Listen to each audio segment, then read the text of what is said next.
Hey everybody, hope your day is going well. We are back with another reaction. I'm back with the Beatles. I Want You, She's So Heavy. This was a request by Arnie. Thank you so much for this request and donation. And I believe this is the last track on side one of this album. And of course, it's iconic. That album cover transcends music, right? Like everybody in London, even if they're not a Beatles fan, if people go and visit from all over the world, they go to these crossroads and try to recreate the picture. And we've seen so many examples of it. And it's I'm on a journey of learning, of the Beatles, of music in general, history, and of course, this group is so pivotal in musical history, so important, such a big impact.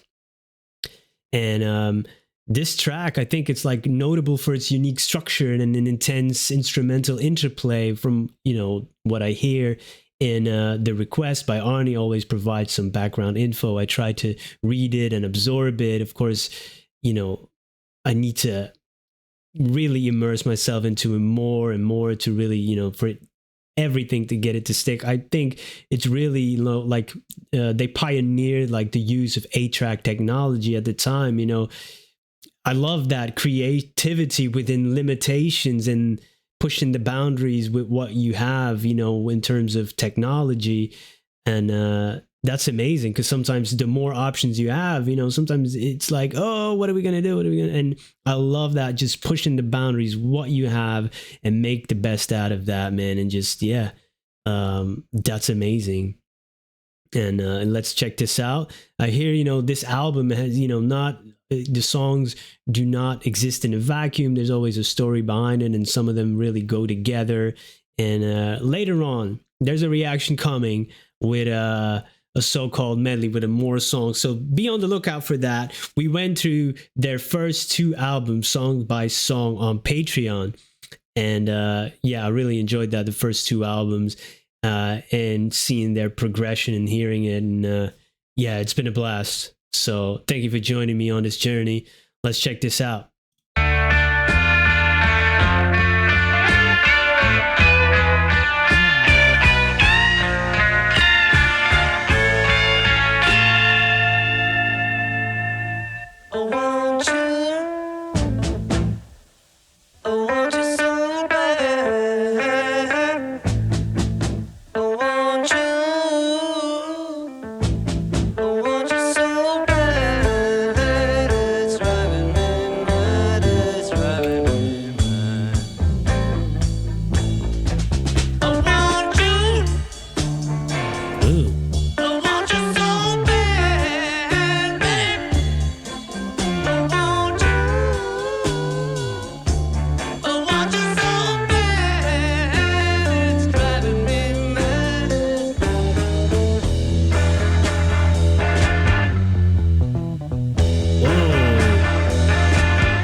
Yo, that was like a resting pause there.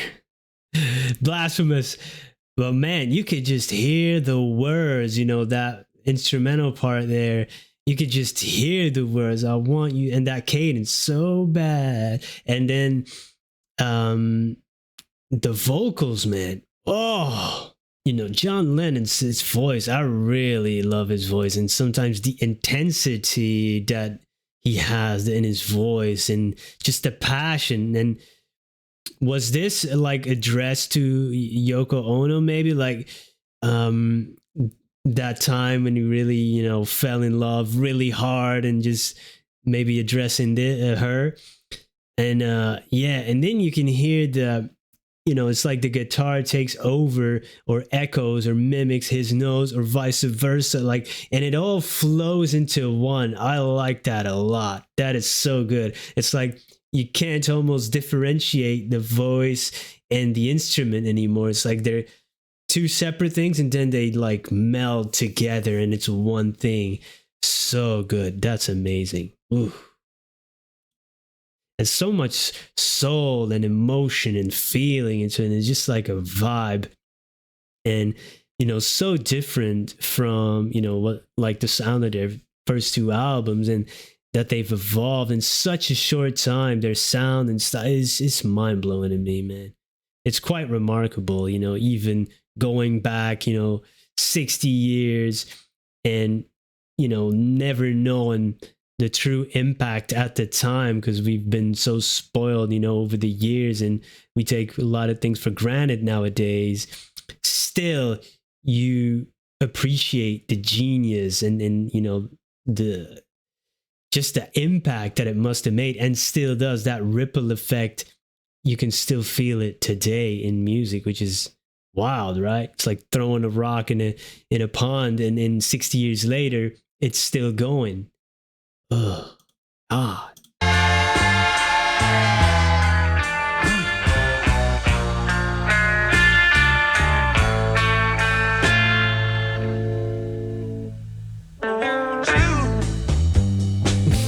Ooh, that switch up.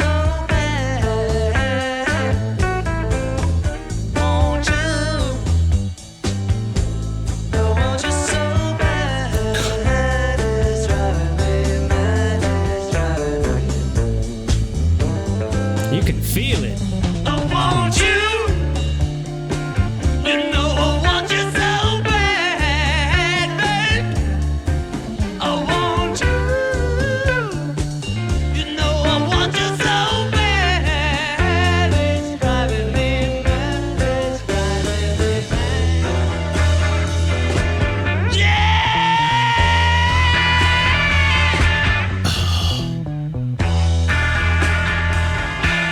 She's so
That's it. Oh, what an abrupt ending. I totally didn't expect that, but it probably flows into the next track, maybe. But oh no, this is the last track on side one. So then you got to turn it around. Okay. Oh, come on, man. That heaviness, and it's in the title, She's So Heavy, but I never knew that the Beatles had also this heavier music because I only knew like a little bit of the lighter upbeat type songs, some of the slower songs. You have a Hey Jude, you have a all these songs that are really popular, just and transcends all genres and just get to even the younger generation, the next generation.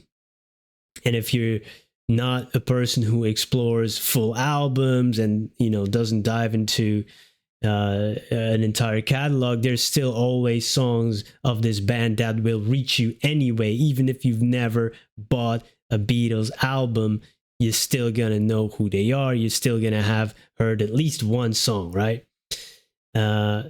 So yeah, and then getting to discover all these songs, man, is just wow, incredible. And I never knew, the songs that reached me weren't these type of songs. So I never knew that. So yeah, mind is blown, guys. That guitar, like, and then there was this organ too. I think that was Billy Preston. That if it was playing that organ, that was in the request and the information as well. That really added a lot too, and the harmonies, of course, by the other guys. Such an intricate and complex track, taking in consideration that this was all with the 8-track technology that was at hands at the time. Timeless stuff, man. Timeless stuff. So wow, I had no idea that the Beatles was doing these type of things. See, that's the thing, man. If you just base your opinion off of a few songs, a lot, and we're all guilty of it. Yeah, man. There's just so much, to form a correct opinion. There's a life lesson there for me, not only about music, just in general. Yeah, we work with the information we have, but sometimes we need to seek out more information. This is so good. Thank you for this request and for joining me on this amazing journey. Hope you have a great day. Goodbye.